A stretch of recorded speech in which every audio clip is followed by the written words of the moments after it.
आणि विशेष या शहरामध्ये उद्योजक असणारे आमचे रमेशप्पा रोडे साहेब या तीव्र संवाद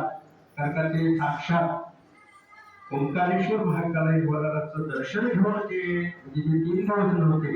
ते ओंकारेश्वर महाकालेश्वर दर्शनाला गेले होते आणि या कार्यक्रमाच्या पूर्वी आमचे आनंद बिराजदार यांचा आम्ही ते सन्मान केला ते अमरनाथ दर्शन घेऊन या ठिकाणी या शिवप्रतिष्ठेला आलेला असे व्यक्तिमत्व आहे त्याचे आम्ही ते रुद्राक्ष देखत ठेवले ते 12 ज्योतिर्लिंगाला स्पर्श केल्याने तुम्हाला वाटत असेल काय